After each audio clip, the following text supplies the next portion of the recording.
U of I Extension is on a mission to convey scientific information to the public in a usable format. Here today to tell us about one of their upcoming web classes is Ryan. Welcome back to ciLiving. Yeah, thanks for having me. And I see today you've brought a tree, so what are we doing today? I've brought a couple of different types of trees. Okay. This is from a redbud and this is from a Norway maple. Okay. But what we're talking about today is pruning.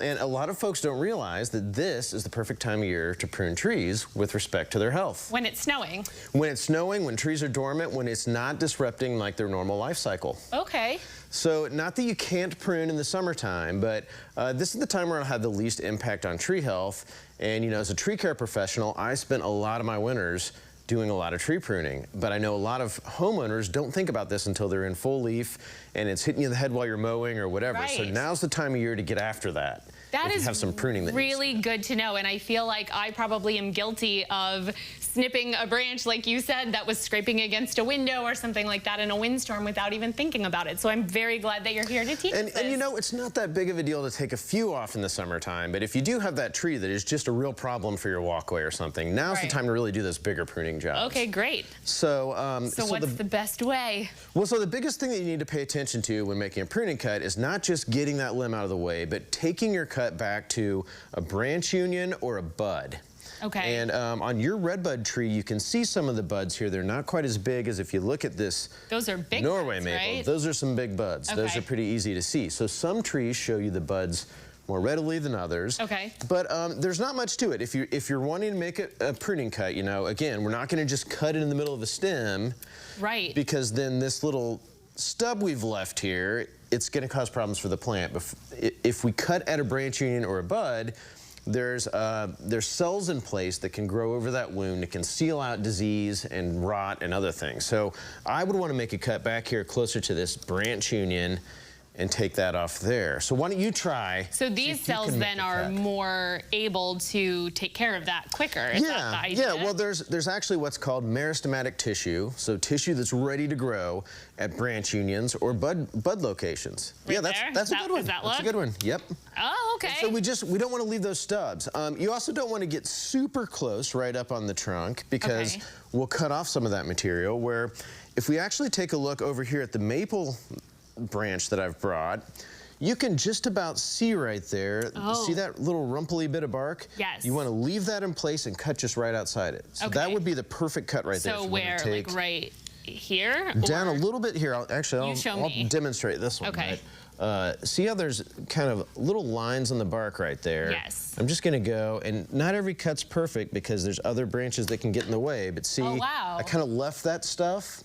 But cut it off just right outside it. So on this limb, you can really see that kind of little, I'm gonna have to go with my left hand on this, that little bit of rumply bark there. And that's where you want to do it. Yeah. And if you don't want to cut that far down, you said buds are a good place, so should I snip off a bud? Well, you know, actually, if you were gonna take it off at a bud, maybe like right at that one would be a spot. Like, I got that. I got the snippers locked. What do I do? Oh, no. There's a little. First, you got to learn how to use the pruning shears. That's the first. There you go. The first thing. Okay. And the buds along the stem are kind of hard to see. Where like actually these are flower buds. Okay. There's a couple little leaf buds right there, so you could go just right above those leaf buds. Above it, right there. Okay. Excellent. And in this case, you did leave a little bit of space there above the bud, but that's good. If we were to cut right up against that bud's going to dry out and desiccate and potentially die, and then you have this whole stem would die. So that you made the perfect cut right there by leaving just a little bit when it's a really small stem and there's just buds that you're cutting back to. Right. You leave a little bit of extra right there, but we don't want to leave big stubs. Big stubs. This has been really educational, and I think it's really important that people sort of understand why they should do things for the health of the tree. And if they want to learn more, there's a whole series about this going on, right? Can you talk a little bit about that? Yeah, we have a community tree care series that we've planned each winter for the last several. And it's a series of webinars that run it's starting this Wednesday, January 15th, and runs through March. About every other Wednesday, we have one of these webinars where we talk about everything from pruning to planting to selecting plant materials to plant. I do a whole session on plant materials and what size tree should you plant where. Okay. Some of the other folks cover diseases and environmental stresses of trees. And we have a session on kind of identification of trees and, you know, how to identify problems as well as the species of tree, where you could learn the difference between Norway maple and redbud. And so just a great series, and it's geared towards folks that maybe don't have formal training or degrees in tree care, but are doing it. So that's everyone from a home gardener to someone that works at a park district or a municipality that maybe isn't necessarily a certified trained arborist, but is tasked with taking care of trees or doing some of these maintenance tasks or pruning.